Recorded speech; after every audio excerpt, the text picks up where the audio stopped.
আমি আজকে তৈরি করব ম্যাঙ্গো ডেজার্ট। তার জন্য আমি প্রথমে 5 টুকরো পাউরুটি নিয়ে নিয়েছি।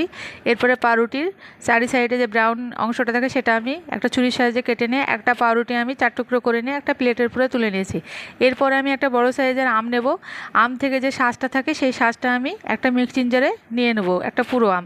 তারপরে আমি পেস্ট করে একটা সাইডে রেখে দেবো। এরপরে আমি গ্যাসের উপরে দিয়ে দেবো একটা সসপ্যান। তারপরে আমের যে মিশ্রণটা আমি তৈরি করে রেখেছিলাম সেটা আমি ঢেলে দেবো। এরপরে দিয়ে দেবো চিনি।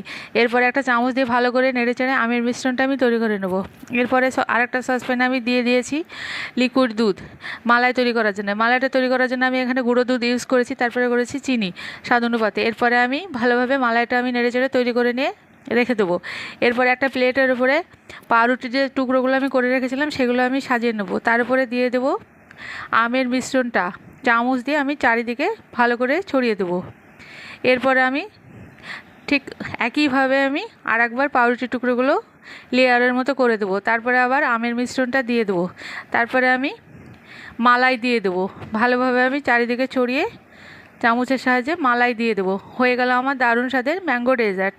আপনারা বাড়িতে তৈরি করে অবশ্যই জানাবেন ডেজার্টটা কেমন হলো। আর ফেসবুক থেকে দেখে থাকলে অবশ্যই একটা ফলো করে দেবেন। আর যদি ইউটিউব থেকে দেখে থাকেন তাহলে লাইক, কমেন্ট, শেয়ার এবং সাবস্ক্রাইব করে দেবেন। ধন্যবাদ সবাই।